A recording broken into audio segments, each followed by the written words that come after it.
Assalamualaikum warahmatullahi wabarakatuh. Balik lagi Waalaikumsalam warahmatullahi wabarakatuh. di konten kita, konten belajar Atmah Dikdo ya. Ya.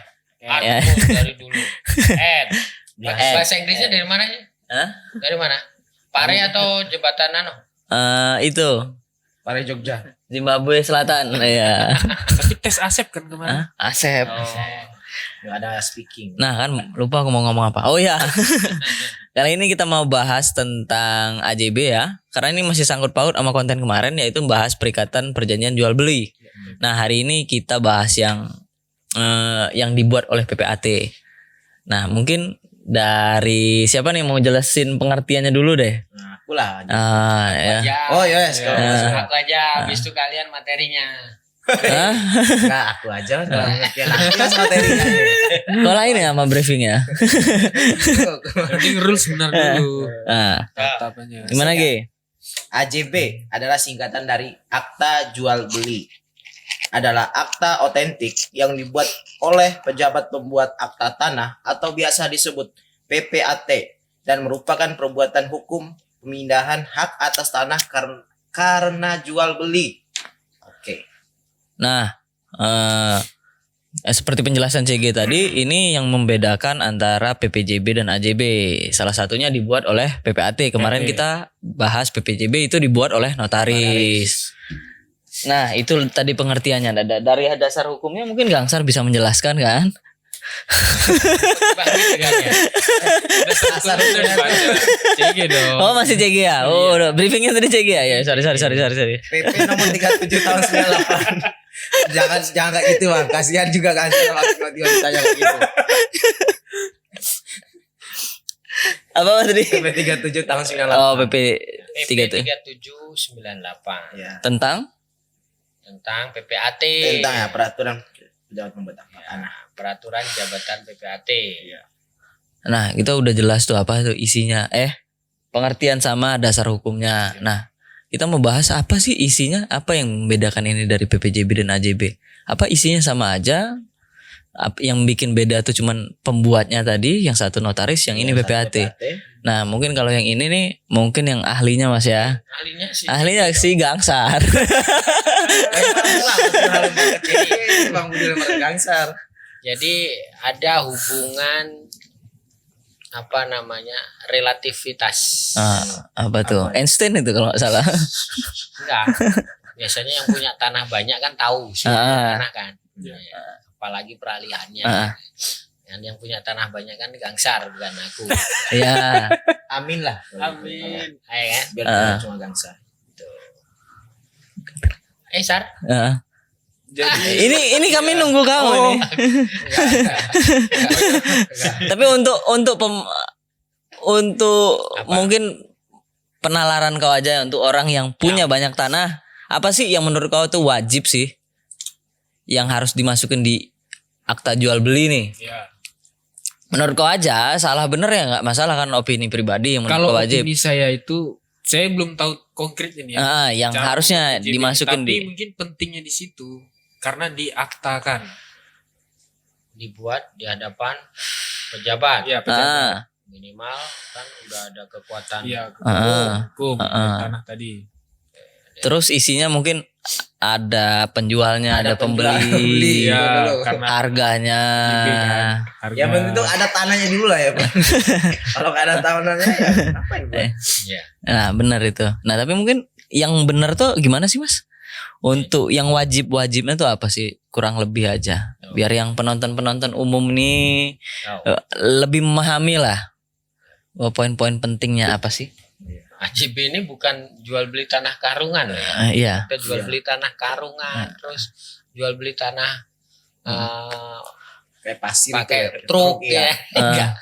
AJB ini diperuntukkan untuk hak atas tanah. Ya, cek juga di YouTube-nya Mbah Dikdo. Hak atas tanah itu jenisnya apa aja. Ya. Jadi itulah objek akte jual beli. Tadi disampaikan sama CG. Akte jual beli itu adalah kewenangan pejabat pembuatnya adalah PPAT, pejabat pembuat akte tanah. Itu dasar hukumnya adalah PP 3798. aturan mengenai PPAT. Di situ ada kewenangan PPAT membuat akta-akta tertentu ya mengenai peralihan hak dan pembebanan ya kan, khusus mengenai tanah. Intinya itulah, intinya itu, sederhananya itu. Jadi AJB itu adalah salah satu akta tertentu ya kan, mengenai apa, pengalihan hak atas tanah. Ya, kita bicara hak atas tanah loh, bukan tanah-tanah itu. Nah, tapi menggunakan esensi jual beli. Esensi jual beli kan ada macam-macam tuh. Ada harga, ada subjeknya, para pihaknya, ya kan? Ada objeknya, barangnya, ya kan? Minimal kan kausa esensialnya kan itu. Ya, nggak mungkin AJB di situ tidak ada harga kan, nggak mungkin. Iya. Mungkin ya kan. Nah, nggak mungkin AJB nggak ada barangnya juga, nggak ada hak atas tanah. Maka AJB itu khusus untuk hak atas tanah. Isinya kira-kira apa coba? Isinya kira-kira apa di AJB itu? Yaitu tadi, ya, pihak penjual yang punya tanah, terus pihak pembeli yang pengen membeli tanah itu, ya kan? Terus kemudian ada redaksi kewenangan dari PPAT. Ya, di situ menunjuk PPAT sebagai pejabat pembuat akte peralihan hak kaitannya dengan jual beli itu. Maka disebut AJB. Yang isinya di AJB itu kalau kita lihat ya, kalau kita lihat lain dengan PPJB. PPJB itu kan banyak pasal tuh, sampai bisa belasan. Tapi kalau AJB itu kurang lebih ada 7 sampai 8 pasal. Yang esensi itu cuma 3-4 pasal. Sisanya itu? Sisanya itu ya ketentuan umum, misalkan domisili hukum, milih tempat domisili hukum sesuai tempat itu, ya kan. Terus kedua mengenai identitas, ya kan. Nah, cuman itu aja yang ketentuan yang relatif banyak dipakai di aturan hukum yang lain. Pasti yang pasal pertama ya. Apa itu, Mas? Pasal pertama sebelum kita bahas mengenai isi AJB dalam konteks cuman selain para pihak ya, itu objeknya harus disebutkan detail tuh. Apa itu hak milik, apakah itu HGB, apakah itu hak pakai, HGU, ya kan? Oh, jenis tanahnya. Jenis tanahnya itu jenis ada, hak tanahnya. Tinggal kita ngisi aja. Dan wujudnya adalah dulu belangko, tapi sekarang dulu belangko belinya di BPN. Bukan. Gimana, Mas? Dulu belinya tidak di BPN sebetulnya, di kantor pos, karena yang mencetak perumpruri. Terus sekarang? Sekarang sudah tidak ada lagi belangko itu. Mungkin ada beberapa belangko yang masih beredar karena masih dianggap berlaku. Kita sempat juga sama tim riset kemarin, Mas. Udah mencari belangkonya yang udah itu. Di mana tadi ya, Mas? Ini tak kira apa ya? Ini dari risetnya, ini bentuknya belangko. Ini tim riset kita ya. Nah, ini susah nyarinya ini. Ini produk dari perumpruri. Judulnya AJB tuh di situ. Anda bisa searching juga di jelas. Jangan dong. Anda bisa searching juga di mana di Google pasti bentuknya seperti itu ya. Judulnya akta adalah jual beli. Di dalamnya ada format blanko akta jual beli. Di situ ada pada hari ini bla bla bla ya, pejabatnya siapa, SK-nya nomor berapa, bisa di-track di situ. Terus kemudian penghadapnya siapa penjual, siapa pembeli. Terus kemudian objeknya. Ya. Objeknya apa? HGB apa? Jenis hak yang lain lah. Ya, SHM, HGU, ya. HGB. Terus kemudian pasal-pasal yang jadi kesepakatan di situ, meskipun pasal itu hakikatnya sudah ditentukan dalam AJB. Bentuknya belangko kan sudah ditentukan. Baku berarti. Baku ya kan, seolah-olah baku. Dan di situ pasal 1 pasti menerangkan sejak ditandatangani akta jual beli ini, maka demi hukum semua beban, semua hak dan kewajiban, ya, semua keuntungan itu sudah beralih menjadi miliknya si pembeli. Ya, terus pasal 2 ini penting nih ya. Maka tadi ada pasal-pasal yang pokok. Pasal 2 itu penjual harus bisa menjamin bahwa tanah yang diperjualbelikan tidak dalam sengketa. Atau dalam keadaan dijaminkan. Ya, tidak dijaminkan, tidak dalam perikatan dengan pihak yang lain, perikatan apapun itu, sehingga ada jaminan buat pembeli, ada kepastian bahwa tanah itu nggak masalah. Cara Ya. ngeceknya gimana itu? Cara ngeceknya ya mungkin formalitas teknis BPN. nanti. Ini nanti kita bicarakan teknisnya. Terus kemudian pasal 3 itu mengenai izin. Jika ada izin. Itu untuk tanah-tanah apa? Tanah Mas? tertentu, misalkan ada HGB di atas tanah HPL, hak pengelolaan. Dulu kita bahas itu ya kan, lihat di konten yang Badikdo mengenai HGB ya. Nah, di situ harus ada izin pemegang HPL jika mengalihkan atau membebankan ya, apalagi ini jual beli. Terus kemudian HGB di atas tanah hak milik. Kan ada tuh hak sekunder. Nah, itu harus izin dari Pemiliknya. Oh, berarti yang kalau punya hak ini milik, ya. Nah, itu cara-cara izin atau mungkin izin jual beli kaitannya tanah sawah kan harus ada izin dari kepala BPN. benar Nah, itu. itu diterapkan di situ, diisi di pasal 3. Terus kemudian pasal 4 itu mengenai pembeli itu kemudian bikin pernyataan ya. Pernyataan Saya apa hafal itu. Bud, Iya. hafal aku itu ya. Iya. Tanya Mas. Pasal 4 itu bahas kalau tidak salah itu mengenai pembeli itu nggak boleh. Pembeli harus disyaratkan bikin pernyataan tidak boleh melebihi kepemilikan dari pembelian itu, nggak boleh mengakibatkan pemilikan dia melebihi kepemilikan maksimum. Ya. Kalau melebihi dia harus diancam, harus dilepaskan ke negara, Oh, ya iya. kan? Pernah kita Dengan bahas ganti itu. rugi itu kan, ya itu boleh. Negara harus ganti rugi sesuai realitanya seperti apa. Terus mungkin pasal 5. Pasal 5 itu kan pasal tambahan, pasal Iya, kosong, tambahan. blanko kosong bisa ditambahin bahwa ada identitas. Pasal 6 itu ada domisili hukum atau apa itu? Bud. Oh, kalau 6 di sini Apa? menjamin kebenaran identitas. Identitas pasal 5?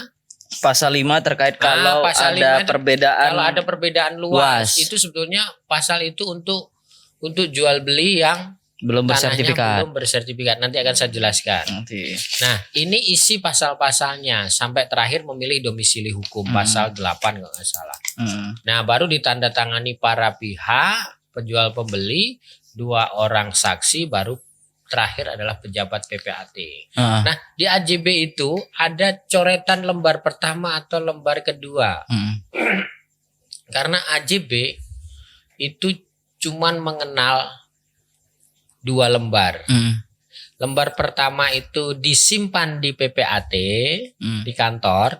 Lembar kedua itu yang dibuat pendaftaran di proses balik nama di BPN.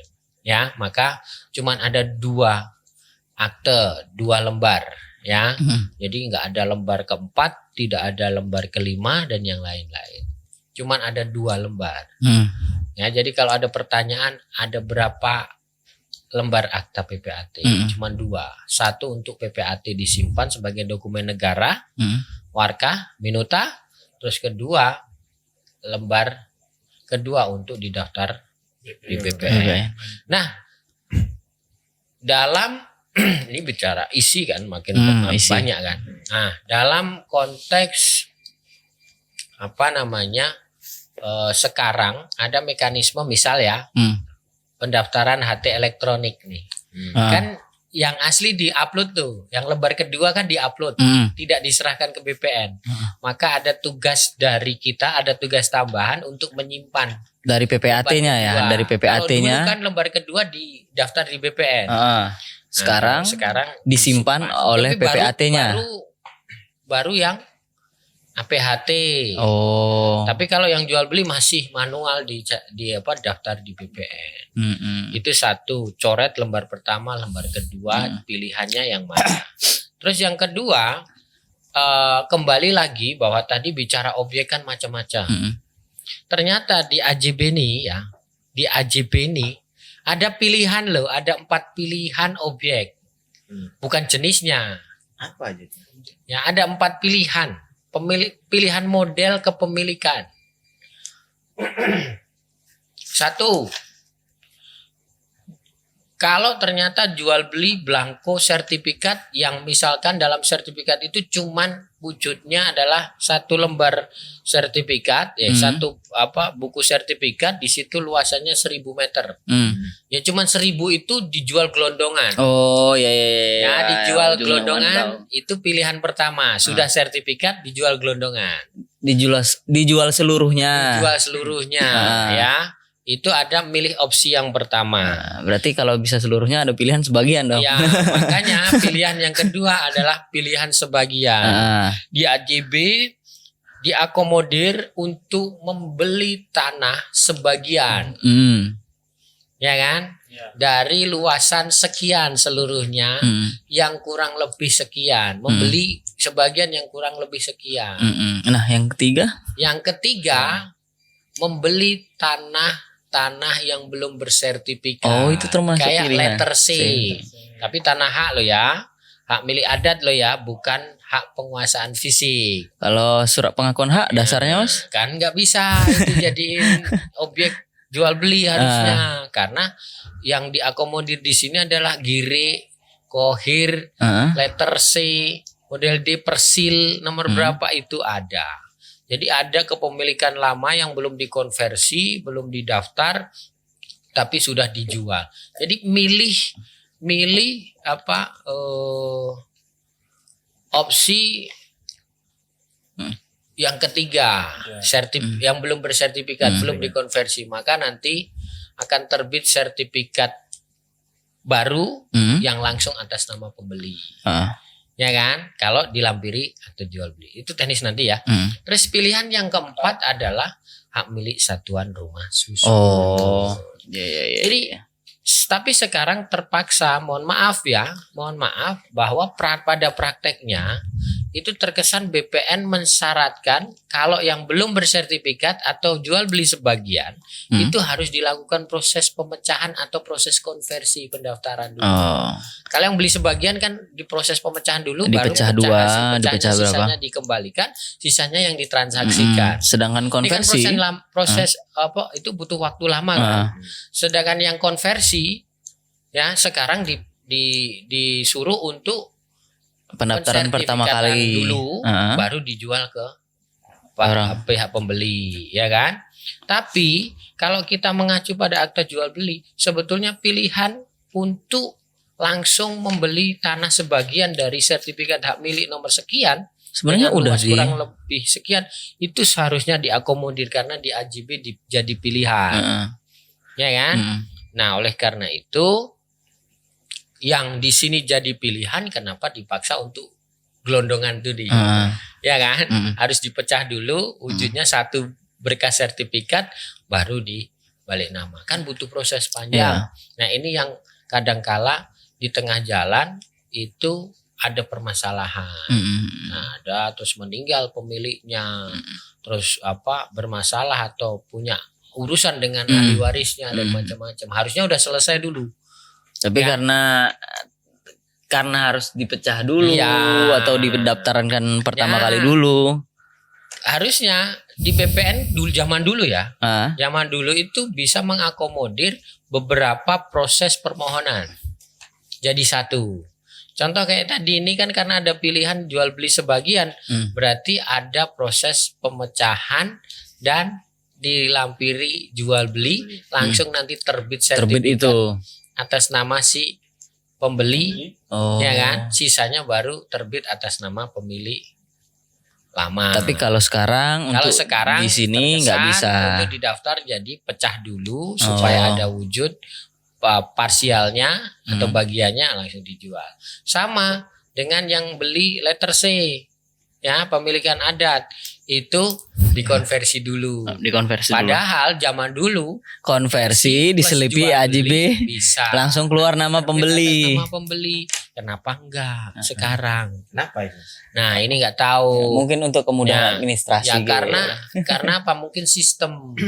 Alasannya sistem. Tapi di daerah-daerah ya, khusus di Jogja mungkin syaratnya harus sertifikat dulu. Mungkin loh ya. Tapi prakteknya memang saya harus cek lagi gitu. Bukan. Prakteknya memang iya seperti itu kan di Jogja. Tapi kalau di luar Jogja masih ada beberapa daerah yang mengakomodir beli letter C nanti akan terbit sertifikat atas nama pembeli. Iya, Ada tempatku diakomodir. juga seperti Kalau itu. nggak salah di Purworejo ada bisa gitu. Nah, terus yang salah sistem atau yang salah kebijakan orang-orang dalam melakukan pendaftaran tanahnya? Nah, itu masalah lain. Padahal hukum Itu, diciptakan untuk lapangan itu. mempermudah. Ya, harus Kehidupan efektif. manusia, ya. Kan tujuan pendaftaran tanah itu. Heeh. Pendaftaran tanah kan ada 2. Kita udah bahas pendaftaran tanah belum sih? Udah. Udah, Mas. Udah kan? Pendaftaran tanah ada 2, sistematis. Pendaftaran pertama kali Kali sama dan pemeliharaan pemeliharaan data. Nah, ini kan kaitannya kalau sudah sertifikat kan dipelihara terus tuh. Heeh. Ya kan? Kalau letter C baru pertama kali. Nah, kalau letter C baru pertama kali. Nah, kenapa? Tujuan pendaftaran tanah itu kan sederhana. Kenapa diperumit sekarang? Iya, why? Why? Nah, itu. Itu tanya rekan Bang Budi. Heeh. Nah, itu isinya dari akte jual beli. Nah, itu isinya. Sampai aku ngomong ya. Minum dulu Mas. Minum dulu. Alas dulu. Kita mau lanjut ke teknis nih. Kan udah isinya udah jelas, pengertiannya apa, dasarnya apa. Dasar hukumnya isi terus. Fungsinya kalau mau jelasin fungsi kayaknya udah jelas deh dari pengertiannya Mas ya. Tujuannya untuk melakukan peralihan hak kan Mas? Iya. Poinnya. Tadi kan yang dibaca Heeh. apa tadi? Apa tadi kamu? Dan salah Peralihan, Pengoperan apa? Pemindahan. Iya, Hak. benar. pemindahan hak. dan Istilahnya banyak loh. Ada peralihan hak, ada pemindahan hak. Gitu. Aku mau nanya tapi nanti aja. dan Masalah itu. Ada syarat pengalihan yang- hak. Salah satu syarat yang dibuat untuk balik nama tadi juga ya. Mas, ya. Ya, Sebagai bukti. sebagai bukti telah terjadinya jual Transaksi. beli, gitu ya. Jual beli. Itu sebagai akta otentik karena dibuat oleh pejabat yang wenang, ditunjuk khusus. Nah, Ini kita mau nanya masalah teknisnya nih Mas. Bentar. Ah, Bentar. Udah minum, Mas? Sudah, lumayan. Sebentar. Sebelum masuk ke situ, ya di AJB sama di BPJS. Di AJB itu tanda tangannya secara physically itu nampak tanda tangannya di lembar 1 dan lembar 2. Oh. Jadi in originally. Ya namanya Oh, in iya. originally itu nampak para pihak tanda tangannya. Kalau di PPJP yang dibuat akta notaris, Ya. yang itu diberikan kan yang nanti keluarkan salinannya, Tanda tangannya yang nampak adalah tanda tangannya notaris. Heeh. Tanda tangannya para pihak menjadi dokumen negara.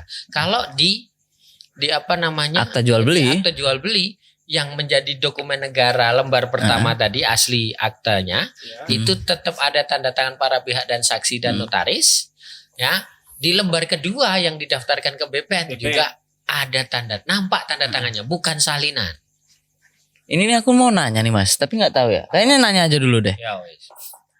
Kalau PPJB itu sebenarnya kita udah bahas tadi di behind the scene ya Mas ya. Iya, behind the scene. Behind the scene. Behind the scene-nya bahwa PPJB dan AJB ini PPJB ini udah mengalihkan belum sih haknya? Kalau kita langsung Mas aja yang jawab ini lebih enaknya. PPJB ini udah mengalihkan hak tersebut apa belum Mas? Hak atas tanah ini apa belum? Ya, ini jadi Sedangkan kalau PPJB kan harus AJB dulu biar bisa balik nama. Nah, Kalau- apa sih yang beralih di situ? kalau perspektif material ya, material itu PPJB kalau ternyata sudah dibayar lunas atau mungkin udah disepakati dibayar dan diserahkan sertifikat, kemudian serahkan pula penyerahan fisik penguasaan tanahnya, pengelolaan tanahnya itu sudah beralih. Haknya sebetulnya. Haknya Cuma udah beralih. tinggal leveringnya dilakukan. Penyerahannya Ya dengan kan? iya. Nah, dengan leveringnya dengan apa? Penyerahannya dengan apa? Pembalik namanya tadi dengan akta jual beli. Akta jual beli. Ditindaklanjuti dengan akta jual beli. Tapi ada yang punya pendapat bahwa PPJB itu cuman jadi jembatan atau permulaan perjanjian. Iya. Nanti ujung-ujungnya juga akta jual beli. Karena apa bisa jadi PPJB kamu tidak saya serahkan sertifikat dulu atau mungkin objeknya masih dikuasai Bang, penjual. masih dijamin Atau mungkin ya. dijaminkan. jadi belum tentu serta merta ada pengalihan haknya. Ya, hukum Ya, berubah mungkin sesuai Pengalihan keadaan. ya, kewenangan bertindaknya atau kewenangan bertindak itu bagian dari itu debatable ya. Ada yang punya pendapat juga PPJB AJB itu udah final bahwa kapan telah beralih haknya sejak ditandatangani AJB. Karena bisa jadi loh praktek di lapangan, AJB ditandatangani, tapi tanahnya belum diserahkan. Ya. Ya kan? Ada model-model khusus manipulasi ya. Karena untuk jaminan di bank, utang, karena biasa aku sudah tua, nggak bisa dapat utang, ya, karena Jaminan tenornya aku hidup tinggal berapa tahun, gitu kan. Ya. Sehingga pinjam nama orang lain, ya kan, dengan mekanisme jual beli tapi tidak diketahui oleh PPAT. Nah itu bagian dari serah terima haknya. Tapi kan itu formalitas bahwa orang menganggap kalau udah ada AJB sudah beralih, Iya. ya kan? Biasanya aku juga menganggap seperti itu. Ya kan, kita secara umum seperti itu, sehingga di konteks konsentrasi keilmuan, ada orang yang punya pendapat bahwa secara ada perjanjian formil, ada perjanjian real. Perjanjian formil itu kayak AJB itu perjanjian formil, ya kan? Nah, Sebelum jauh ke situ, formil sama real nih apa nih Mas? Jelasin dulu. real kan jelas ya, ya kan? Cenderung ke material ya kan? Cenderung Oh ke material, nyatanya ya, berarti nyatanya bahwa Tapi ini kalau sudah. formil kan perjanjian yang mensyaratkan harus ada formalitas tertentu. Oh. Karena aku jual beli sama kamu lesan pun bisa kan, kalau mengenai tanah pakai konsepsi adat. Itu real juga kan? Real nyatanya memang Nyatanya sudah ada. berpindah, tapi Ya kan? nggak diakui Nggak oleh negara. diformalkan, ya kan? Nah, kemudian PPAT lah yang muncul sebagai lembaga pemerintah, bagian dari pemerintah dalam konteks membantu pendaftaran tanah, khusus mengenai peralihan dan pembebanan hak. Ya kalau analogi itu, kalau negara mau merdeka itu kan ada pengakuan de facto dan sama de De jure. jure. Nah itulah kurang lebih. Boleh lah pakai logika kayak gitu. Benar nggak Mas? Mas saya potong nih, saya kan awam nih ibaratnya. Berarti AJB ini istilahnya gini ya, terang tunai udah jual Real, beli bisa real. Gitu. Tapi kalau PPJB tadi bisa secara kredit, utang ataupun dijamin. Nah itu bisa double juga, karena apa? Terang tunai real itu kan konsep hukum adat peralihannya. Iya, adat. Ya kan, kita udah tahu, kita sebelumnya udah bahas itu kan. Tapi terangnya itu masih ada sebagian yang berpendapat bahwa terangnya itu harus di hadapan pejabat. Berwenang. Karena formil itu tadi masuk kategori perjanjian formil, ya kan? Sehingga pejabat yang menang itulah yang memformilkan, gitu kan? Intinya seperti itu. Tapi bisa jadi formil dalam konteks adat itu, terang dalam konteks adat itu adalah terang yang disaksikan oleh banyak orang. Diketahui orang Diketahui kampung. apalagi oleh pejabat instansi terkait, lurah, camat, gitu kan, misalnya. Ada kepala adatnya. Adat. Nah, itu kan konsepsi adat karena dulu belum ada PPAT. Tapi kalau sudah ada PPAT, orang punya pendapat itu like spesialis, ya kan? Itu khusus, ya harusnya ikuti rujukan itu dong, gitu. Tapi semua, menurut aku semua punya basic alasan sendiri, ya kan? Argumen sendiri, sehingga ada seseorang yang punya pendapat PPJB itu sudah beralih, ya kan? Kalau telah terjadi syarat-syarat tadi, 3 tadi, sudah diserahkan sertifikat, sudah dibayar lunas, sudah diserahkan objeknya, nah itu sudah beralih. Kalau pakai konsepsi hukum adat, realnya seperti itu. Tapi kalau kemudian dengan akta jual beli, ya di situ sudah dilakukan tanda tangan akta jual beli, berarti udah final, ya itu udah terang tunai real gitu. Ya pendapatnya bisa beda-beda. Ya, tapi kalau baiknya memang harus secara de facto de jure dong Mas. Iya, Ibaratnya de facto. udah PPJB, AJB, Ya. balik nama ke PPN, udah itu udah aman tuh kalau udah itu. Ya udah aman. Ya insya Allah aman nih Mas ya. Insya Allah. Insya Allah aman. Kok Nah, insya Allah? ya kan kita nggak tahu dunia. Iya, Ji.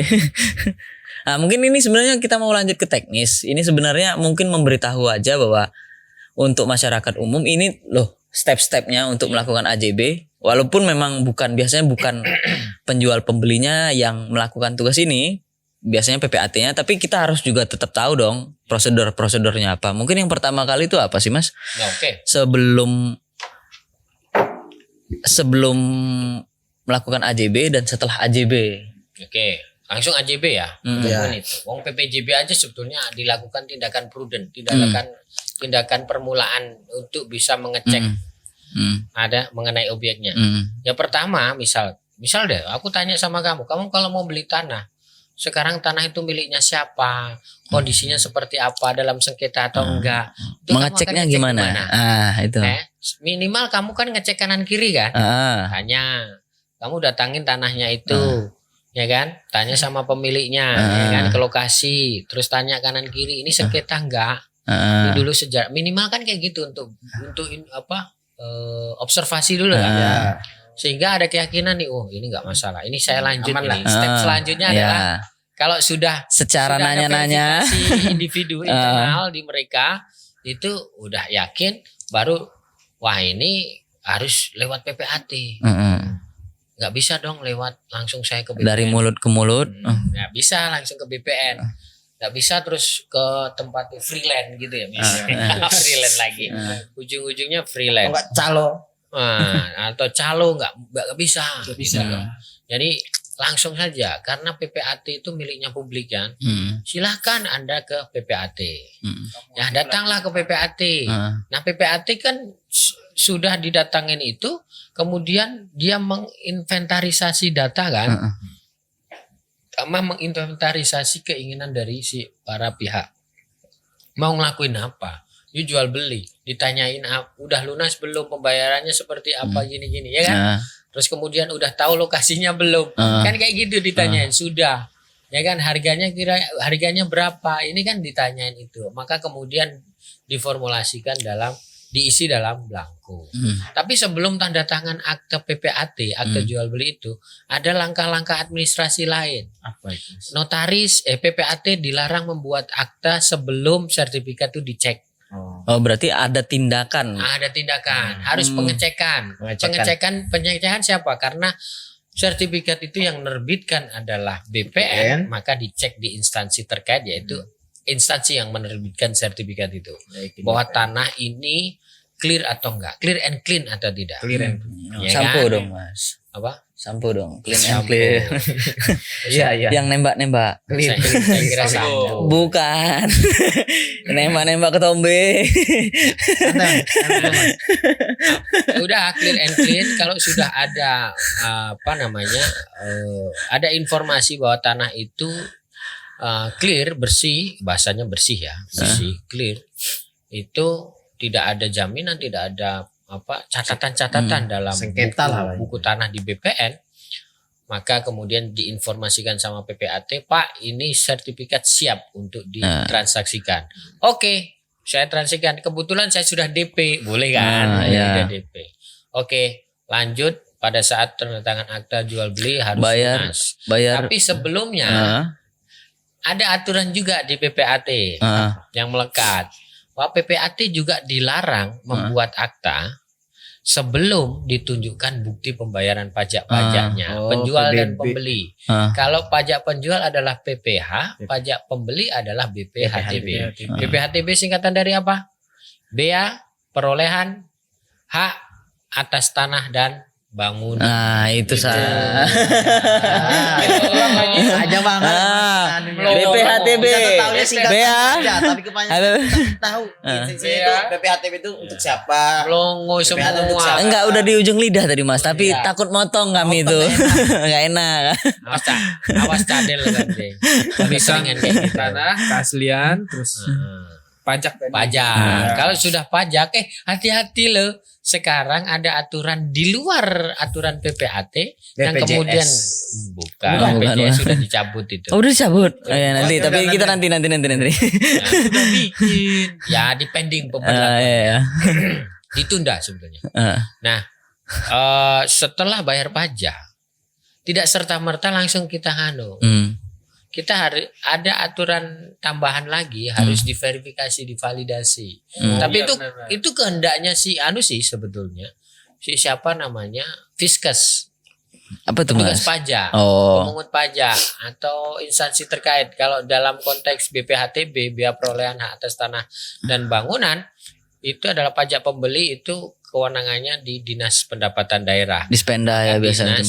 dinas itu mensyaratkan harus ada validasi mengenai pajaknya, ya kan? Apa benar hitungannya sekian, nilai pajaknya sekian yang dibayar? Kan self assessment sebetulnya. Karena self assessment butuh verifikasi. Oke, verifikasi. Terus kemudian di dinas itu kemudian memverifikasi cara bayarnya, NOP-nya apa, SPP-TPB-nya sesuai enggak, bloknya, ya kan? Terus kemudian hitungannya bener enggak, ya kan? Nah, cuman sebatas itu. Rekening masuk ke rekening mana sih? Apa rekening Pemkot, Pemda, Pemda. Ya, Atau ke rekening atau seperti apa? Kan itu verifikasi kan? Harusnya ke rekening yang seperti ini kan sudah dikantongi oknum terkait. apa namanya? Standarisasinya harus seperti apa. Itu model verifikasi. Ya, termasuk penjual pembelinya, ya, dokumen-dokumen dilampirkan. Nah, sebetulnya verifikasi cukup di situ, tapi kita punya kritikan bahwa di luaran sana, ya, banyak praktek yang kemudian ada intervensi mengenai harga transaksi. Nah, itu aku baru mau itu. Nah, tapi itu cara fiskus lah. Wajar. Fiskus kemudian menanyakan berapa besar sih harga transaksi. Bener nggak nih? Biasanya Bener berarti nggak sih? kemurahan harganya. Ya, Ini kayaknya tapi nggak kalau masuk akal kemudian verifikasinya ini harusnya di sana sekian.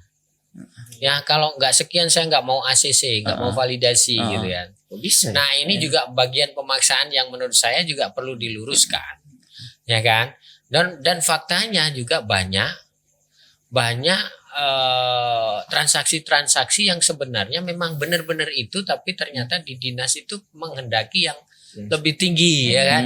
Sehingga ada proses konfirmasi yang di situ kalau memang bahasa prakteknya adalah ada protes dari para pihak, harganya nggak segitu, memang sekian, nih bukti transaksinya ini. Tapi ada juga banyak yang menggunakan praktek-praktek yang ternyata sebetulnya harga transaksinya lebih tinggi tapi dibuat rendah gitu ya. Itu kenapa, Mas? Karena persiapan ya, Mas. Ya, maka kemudian Karena dinaikin lagi. ya, secara apa ya? Astagfirullah. Kalau saya jadi dinas pendapatan daerah, saya ngetracknya juga dengan cara itu sih. Iya. Karena nggak ada piranti hukumnya sebetulnya. Berarti Tapi memang yang fair-fair saja dong. Kalau memang ada buktinya dia transaksinya sekian, ya jangan dipaksa untuk lebih dari itu. Nah, ya kan? Sebetulnya hukumannya kalau ternyata ketahuan harga transaksinya melebihi daripada yang disodorkan, yang divalidasikan, Ya, itu harusnya ada proses tagihan lebih lanjut dong. ya, Tapi itu aturan verifikasi atau validasi itu aturan tambahan yang amanatkan oleh instansi lainnya, bukan PPN. Sebetulnya kalau kita fokus pada aturan jabatan PPAT cuma dilarang membuat akta sebelum sebelum pengecekan. Bukan mengenai pajak loh. Sebelum dibuat Validasi, dibayar pajak nggak ada PPH. validasi. PPH dan Kalau BPTB. mereka membayar PPH dan BPHTB, pajak penjual dan pembeli, sebetulnya kalau kita bikin akta itu sah loh. Nggak akan membatalkan AJB-nya. Karena validasi bisa dilakukan pasca itu gitu. Oh, bisa sekali jalan. Ya, terkait dengan validasi juga misalkan. Ini agak miring-miring dikit ya. Boleh ya? Nggak apa, Mas. Bahwa terkait dengan validasi, bahwa validasi itu memang ada aturan di internalnya Dinas. ya kan? Tapi kemudian kalau kita bikin akta tanpa divalidasi itu sebetulnya tidak mengakibatkan pembatalan akta jual belinya. Kalau misal pun kurang nanti dibayar lagi kekurangannya. Ya. Tapi ya wajar sih, Mas, karena ini kan pendapatan negara jatuhnya, jadi nanti penting ya, Mas, Pendapatan sekarang. daerah. Pendapatan Maka daerah. Dulu BPHTB itu dihandle oleh pusat. Sama dengan PPH. Tapi sekarang BPHTB itu karena Undang-Undang 28 itu dilimpahkan ke daerah. Ke daerah. Ya karena kan sekarang ini lagi Ya, sulit makanya semua. Daerah-daerah yang ternyata banyak transaksi jual beli itu jadi kaya sekarang. Banyak. Karena ada ketentuan pelimpahan itu, ya kewenangan untuk menarik pajak kaitannya dengan peralihan hak atas tanah itu daerah jadi makin Kayak daerahnya loh, bukan ada muncul raja-raja Apa? daerah lagi. Oh. Raja 303. Ah, 030. Nah, itu. Tuh. Itu kan tadi pre ya. Pra. Nah, setelah tanda tangan AJB itu kan udah tanda tangan nih. Nah, Tadi kan baru administrasi sebelum dilakukan AJB. Nah, kalau udah verifikasi pajak, Ya. udah validasi pajak, maka kemudian PPAT boleh bikin nomor akta, tanda tangan akta. tanda tangan akta. Ya, buat akta AJB-nya, Bawa tanda tangannya. disahkan AJB-nya. Ya. Ini sama aja sistemnya, Ya. datang penjual pembeli datang bawa Udah sertifikat. ada verifikasi pajak. Idealnya kan seperti itu. Udah ada verifikasi pajak, udah ada bukti lunasnya pembayarannya, ada kwitansi, tanda tangan di situ. Tanda tangan. Nah, setelah itu apa lagi, Mas? Coba. Yang dilakukan? Oh, ya. Ini saya rangkum. Wih, Kan, ngeri. datang ke PPAT, Ngeri. Pajak. Mas. validasi, bayar Mas. Nah, yang apa ada tambahan lagi Mas? Atau masa langsung Ya kan terbit datang ke AJB? PPAT kan masih proses disarankan untuk validasi. Belum tanda tangan akte PPAT. Tadi juga sepertinya disebutkan bahwa katanya pembeli membuat pernyataan yang tidak melebihi ketentuan luasan maksimum. Oh ya, ada tuh itu. Ada. Itu pernyataan yang harus dilampirkan. Pasal 5 tadi. Ya, itu bermetre Pasal ya. 6. Pasal Pasal berapa ya? Pasal 4 dong. Tidak Pasal melebihi pernyataan pasal itu. 4. Pasal 4. Jadi itu syarat formalitas harus ada melampirkan pernyataan bahwa pembeli dalam proses membeli dalam membeli tanah ini ternyata tidak melebihi Batas ketentuan batas maksimum. Itu pernyataannya cuma ditandatangani oleh pembeli aja. Pembeli saja, bukan para pihak. Nah, kembali ke yang kita kritisi di proses Pajak ini Mas ya. pajak. Oh, masih ngajar Bahwa pajak nih. ini loh, di undang-undang sendiri mengenai perpajakan loh ya, Ah, bahwa pajak terutang itu sejak ditandatangani akte. Iya kan? Normanya itu. Tapi karena ini aturan khusus ya, PPAT sendiri ada larangan membuat akta sebelum sebelum ditunjukkan bukti bayar pajak. Kan jadi dilompati dulu. Padahal belum buat akta. Di aturan perpajakan pajak terutang sejak ditandatangani Sejak akta. ditandatangani, Akta ya. aja belum ditandatangani kok Sudah bayar pajak. sudah bayar pajak terutang gitu ya. Tapi minimal ada kepastian yang akan ditunjukkan dalam akta itu bahwa pajak yang harus dibayar sekian. Masalah sebelum dan setelah tapi manifestnya ada di akta. Mungkin untuk sekarang itu cara terbaik Mas ya, untuk mengamankan APBD. Iya. daerah. Kalau nggak jadi batal. batal restitusi juga panjang. Harusnya negara juga cengli dong. Harusnya negara juga cengli ya. Dia kalau kita ada transaksi suruh buru-buru bayar pajak. Tapi kalau ternyata kita nggak jadi transaksi, ya kan? Mau tak ambil pajaknya setahun baru bisa keluar pajaknya. Kan alasannya ini teknis, birokrasi dan macam-macam harus ada ketetapan. Kan tinggal balikan aja, harus cengli juga dong. Nah, itu tanggepin ya. Aku bingung nanggepinnya. Boleh dong kritisi pemerintah, boleh dong. Agak aman dulu lah hari ini.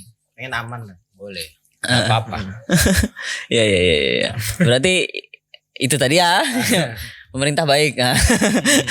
Itu sudah tanda tangan tuh. Kita anggap bahwa validasinya udah beres, itu semua tanda tangan. Tanda tangan AJB. Tanda tangan AJB. Nah, setelah itu Tanda tangan AJB, lampiri dokumen-dokumen. Apa itu? KTP, legalisir, KK, legalisir para pihak ya. KTP para pihak. Terus NPWP. NPWP, BPJS tapi nggak jadi. Buku nikah, gitu kan. Oh, iya. Untuk menentukan bahwa tanah itu harta bersama atau Itu tonton yang di hukum harta perkawinan ya. Ya. Hukum perkawinan. Ya, oke. Nanti kita masuk ke materi. Tapi ini teknis untuk didaftarkan dulu.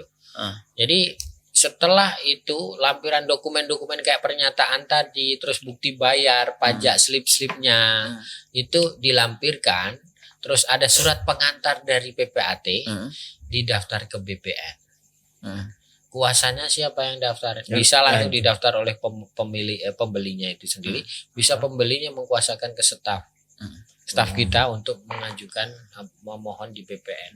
Nah, nanti didaftar di BPN, di BPN itu dikoreksi. Nah, ini anehnya. Koreksi Akta otentik dikoreksi sama BPN. Maksudnya Apa yang dikoreksi itu apa? itu, Mas? Ya dikoreksi misal redaksinya. Kadang tidak pada ngoreksi materialnya, ya kan? Mengenai dokumen. Oh, ini sertifikat keliru, aktenya harusnya nomornya 303 tapi 330 Ya, ya kan? Ya, Kenapa seksi angka itu ya? nggak tahu. Kayak 303 catchy aja Mas, catchy. harusnya, tapi Mudah diinget gitu sekarang. 033 misalnya. 033, Itu 303. ngeceknya seperti itu. Tapi sekarang kadang-kala ngeceknya tidak pada kesesuaian itu, tapi berdebat mengenai materi hukumnya. Berarti substansi nih yang dikoreksi. Substansi, bagian dari substansi. Materi hukumnya misalkan gini. Hibah itu harus dengan persetujuan istri. Kalau itu harta bersama. Kalau harta bersama. Ya kan? Harus ada persetujuan dari ahli waris. Itu kan perdebatan esensi mengenai hukumnya, ya kan? Harusnya kan itu ruang sudah selesai di PPAT. PPAT kan sudah selesai, dia belajarnya mengenai itu gitu kan. Tapi kemudian keliru nyatet, keliru menentukan bahwa ini loh keliru salah ketik. Nah, itu oke lah. Kanan kiri berubah, itu kan teknis. Oke lah itu. Tipe-tipe. Itu boleh lah. Tapi kemudian berdebat mengenai hukumnya. Oke lah, mereka itu petugas pendaftar yang kemudian memverifikasi pendaftaran tanahnya di situ. Tapi dalam konteks ada dasar hukumnya yang harusnya selesai di ruangnya PPAT, ya yang bertanggung jawab akhirnya PPAT kok. BPN tuh nggak bertanggung jawab, nggak. Masa mah. Iya, BPN itu kan petugas pendaftar. Kita lebih ngeri lagi loh PPAT itu. Ya kan? Dia membuat alat bukti, berarti pertanggungjawaban hukumnya lebih detail kan. PPAT. Nah, PPAT kalau BPN kan petugas pendaftar, cukup dengan akte kita yang kita sodorkan itu sudah selesai. Kalau digugat juga instansinya Mas ya, bukan Digugat. pribadinya. Digugat itu kan terhadap proses pendaftaran aja, iya kan? Tapi mengenai kedudukan hukum kan yang digugat kita, akte PPAT-nya. Iya kan? Nanti kalau digugat pembatalan sertifikat, ya BPN harusnya enjoy aja kan, harusnya tanpa beban kan. Ya sudah, kalau ada putusan gugatan ternyata gugatannya ini kembalikan ke batal aktenya, ya sudah ini kembalikan. Tinggal dicatat lagi siapa beban untuk bayar PNBP, ya sudah siapa penggugat atau siapa, ya kan, selesai. Berarti kan setelah dia menyelesaikan itu kan masih ada tanggung jawabnya PPAT. Kamu kok bisa bikin akta dibatalkan, berarti kamu bisa saya tuntut ganti rugi gitu kan. Nah itu, tapi BPN bisa dituntut ganti rugi nggak? Bisa. Ya bisa dalam konteks tertentu, tapi dalam konteks kasus ini tadi kan sebetulnya nggak bisa, karena itu kesalahan, karena yang dibatalkan adalah akte PPAT, bukan proses pendaftarannya, pencatatannya itu. Jadi harusnya tanpa beban dong. Iya. Tapi agak ribet memang turut tergugat. Tapi kan turut tergugat, bukan tergugat satu, tergugat dua. Ramean kan Mas ya. Rame. Instansi namanya Itu instansi. memenuhi kan. syarat formil saja sebetulnya. Formalitas gugatan. Nah, terus lanjut lagi setelah Nah, itu setelah masuk ke BPN udah dikoreksi, masuk, tembus, kita anggap Terus, tembus. nunggu antrian SPS. SPS itu Surat surat perintah perintah setor. setor. Itu Setor penerimaan negara bukan pajak. Bayar PNBP, ya bahasanya. Nah, setelah ada surat perintah setor kita bayar. Dan kita dapat bukti pembayaran, yaitu BP itu bukti pembayaran. Tapi orang bisa kenal adalah itu bukti pendaftaran, karena di situ ada nomor berkas, ada tanggal pembayaran, ada namanya siapa, ada hak miliknya nomor berapa. Nah itu kita pegang, tunggu sampai ini jadi, akan terbit sertifikat atas nama pembeli. Sudah selesai. bayarnya itu berapa Mas? bayarnya ada rumusnya PNBP itu.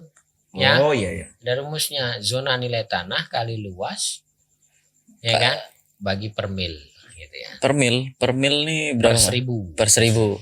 Ya. Nah, itu Mas, setelah itu kan selesai semua tuh. Nunggunya berapa lama Mas? Proses biasa Ya, rata-rata. kalau lihat SOP-nya itu bisa sekitar, kalau mau cengli ya, Ceng nih.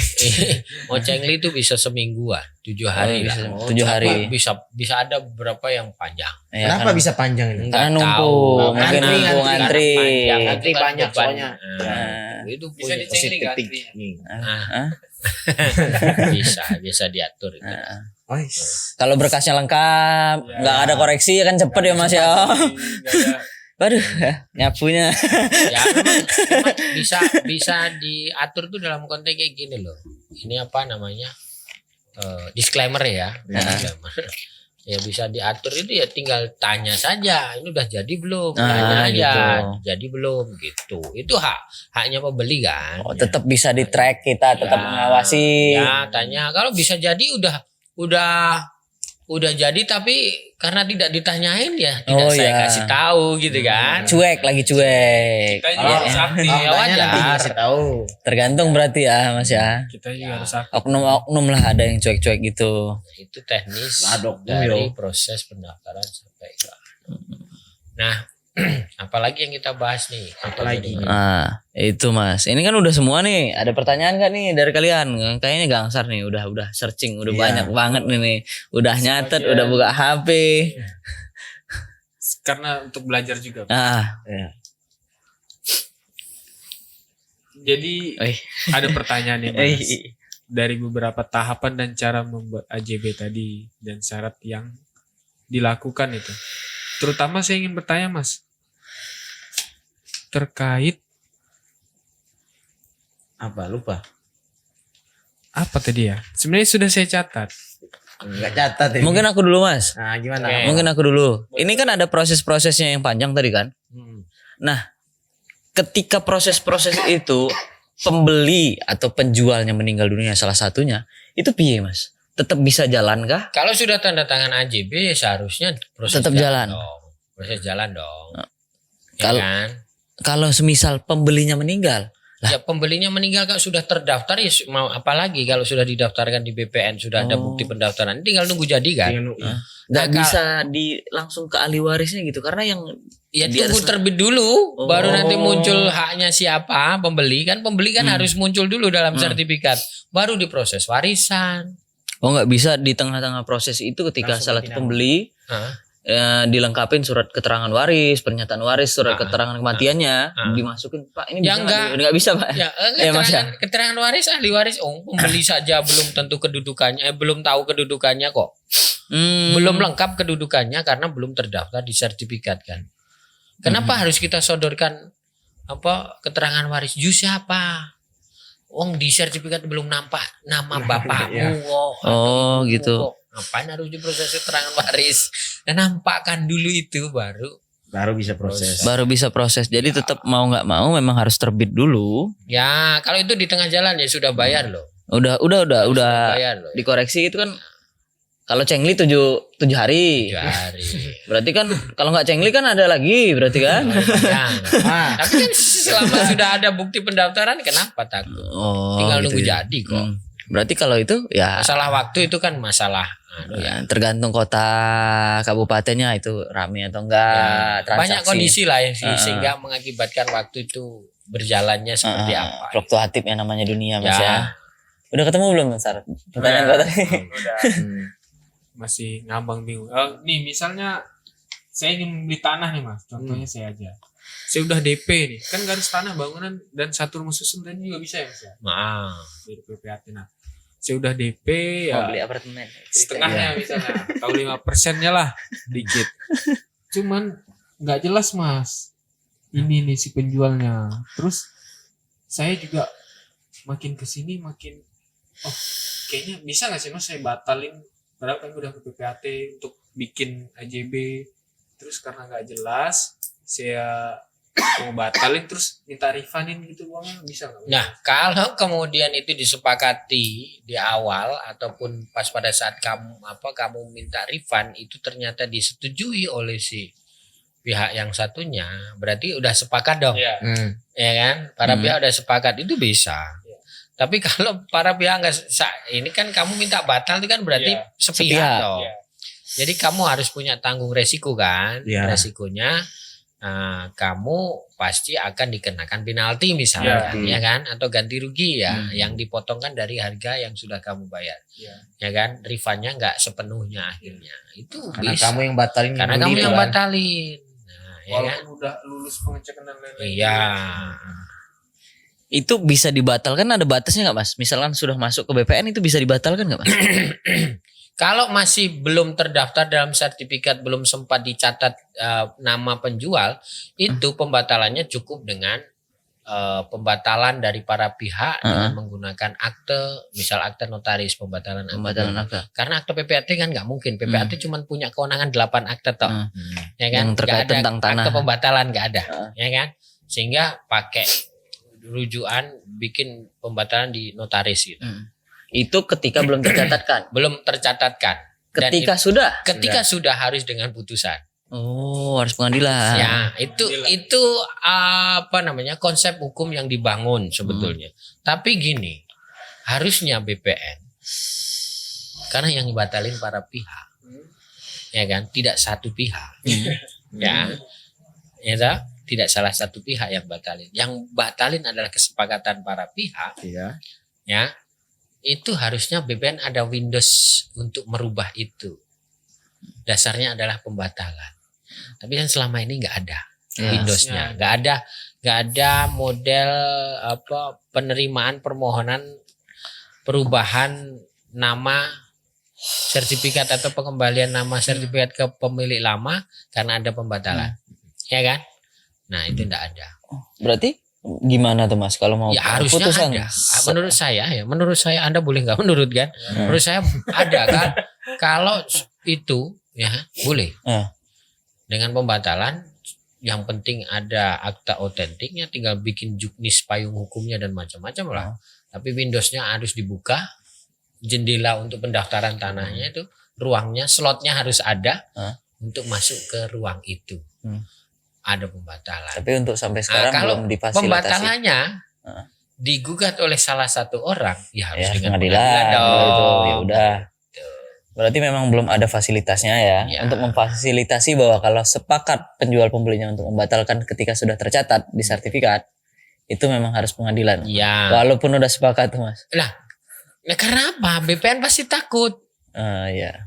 Ya kan? BPN pasti akan, lu ngapain kamu main-main gini. Ya kan? Mau merubah juga nggak ada SOP-nya. Ya sudah, Ngapain, lempar Mbak, aja pengadilan. main-main, udah bayar Nah. BPHTB. Lempar di PNBP. pengadilan. Mohon maaf ya, lempar di pengadilan itu pun nanti dihukum dua-duanya kan? Ya kan? Karena yang memohon para pihak, bukan salah satu pihak. Iya. Ya kan? Sama aja bikin perdamaian minta penetapan pengadilan. Ya kan? Bikin pembatalan minta penetapan pengadilan. Ya. Wujudnya penetapan gitu kan? Kalau sepakat penetapan. Sepakat. Kalau gugatan, tidak sepakat, harus gugatan. putusan. Ya, harus ada pembuktian lebih lanjut kan? Nah, Ge, apa Ge tadi Ge? Kami udah nanya semua nih Ge. Gak ada bang. Aduh. Gak ada bang. Udah jarang podcast Semangat. Mas ya. Jarang podcast, alasan Soalnya yang kemarin aku mau nanya alasannya itu. nesis terus. Ya. Soalnya aku gak datang kan kemarin. Aku pengen nanya perbedaan PPJB sama AJB tadi. Udah. Udah selesai. Nah, aku gak datang soalnya. Udah selesai konten kemarin. Ya. Udah, enggak ada. Ada lagi nggak? Kayaknya cukup itu. Kira-kira Jelas apa sih ya, yang lain? Nah, kaitannya dengan materi. Materi. Ya kan? Misalnya apa namanya? Kan ada tuh jenis-jenis hak yang harus ada syaratnya. Ya kan? Masalahnya di mana Mas? Kayak misalkan beli tanah sawah. Nah, Ya tidak Oh. serta-merta kan? Oh iya yang Yang itu. beli tanah sawah. Nah, makanya pemirsa yang di luar sana ya kan.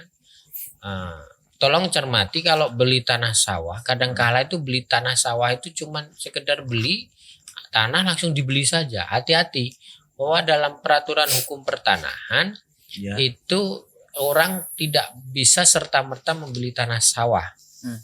Ya kan? Orang yang membeli tanah sawah itu kalau mau mendapatkan hak milik atas tanah sawah Iya. harus satu kecamatan dengan letak tanahnya itu. Ya. Ah. Nah, kalau di luar kecamatan ya Anda harus pindah ke kecamatan tempat tanah itu Ah. atau merubah fungsi tanahnya yang bukan tanah awalnya tanah peruntukan sawah, persawahan. Pekarangan. Menjadi pekarangan. Kalau tanah pekarangan dibeli oleh siapapun Bisa. Nah, ini ada lanjutan pertanyaannya, Mas. Ada batasan nggak pemilikan hak tanah sawah itu, Mas? Ada. Soalnya kan banyak nih kejadian bahwa kalau nggak salah tanah sawah itu cuma bisa dimiliki satu orang. Kalau misalnya dibeli, Dimiliki satu orang gimana? maksudnya tuh pemilik sertifikat. Kan bisa dua Bisa orang lebih. bisa dua lebih, walaupun misalkan gimana yang Kalau kejadian? dari warisan kan bisa banyak. Kalau dari beli aja, Mas, Kalau dari beli ya harus sesuaikan. tetap bisa, Mas ya. Sebetulnya gini, kepemilikan mengenai tanah sawah yang memberikan fungsi ekonomi fungsi ekonomi itu mau dimiliki oleh seorang dua orang selama subjeknya memenuhi syarat itu sebetulnya memenuhi syarat dalam peraturan hukum pertanahan bisa. Bisa itu. Misalkan dua nih pemilik, satu kecamatan, yang satu lagi di luar kecamatan. Ya Itu nggak bisa. Nggak bisa. Nah, itu nggak bisa. Maka subjeknya itu dua-duanya atau semuanya itu harus memenuhi syarat gitu aja. Semisalkan dari warisan nih, Mas. Itu piye, Mas? Kalau dari warisan pengecualian. Pengecualian. Oh, tetap bisa walaupun kecamatannya lain. Namanya pengecualian boleh-boleh saja. Tanah sawah tidak bisa dipecah kecuali karena warisan. Benar kan? Ada nggak batas maksimal kepemilikan tanah sawah itu? Ada, tapi ada rumusnya tuh di tiap daerah beda-beda. Tergantung kepadatan penduduk biasanya sih. Ya, Rumusnya kalau nggak salah. termasuk kepemilikan maksimum tanah ya. Nah itu. Nah kalau di tanah sawah itu yang ada hanya kepemilikan minimum sebetulnya. Tapi prakteknya itu bisa di bawah itu karena ada materi peralihan yang kadangkala demi hukum yang mengakibatkan kepemilikan tanah menjadi lebih sedikit ya. Iya. Di tempatku ada juga sepetak aja guys. Ya. Padahal ada Itu kenapa bisa gitu, Mas? Biasanya. Ya karena memang ada peristiwa hukum. Warisan tanah itu dipecah, awalnya itu 1 hektar bisa jadi masing-masing 1.000 gitu. Kalau anaknya 10 gitu kan masing-masing 1.000. Kemudian beranak lagi tuh yang punya atas pecah jadi lagi jadi kecil-kecil. Warisan makin banyak. Memang harus ada aturan khusus yang dibangun supaya fungsi tanah sawah itu masih lestari. Iya. Ya, masih bisa dipertahankan. Kalau kepemilikannya menjadi lebih kecil-kecil itu tidak mempunyai manfaat ekonomi kan. Dimanfaatkan pun enggak, ujung-ujungnya juga nanti akan terbengkalai. Nah, sehingga ada batas minimum objektivitas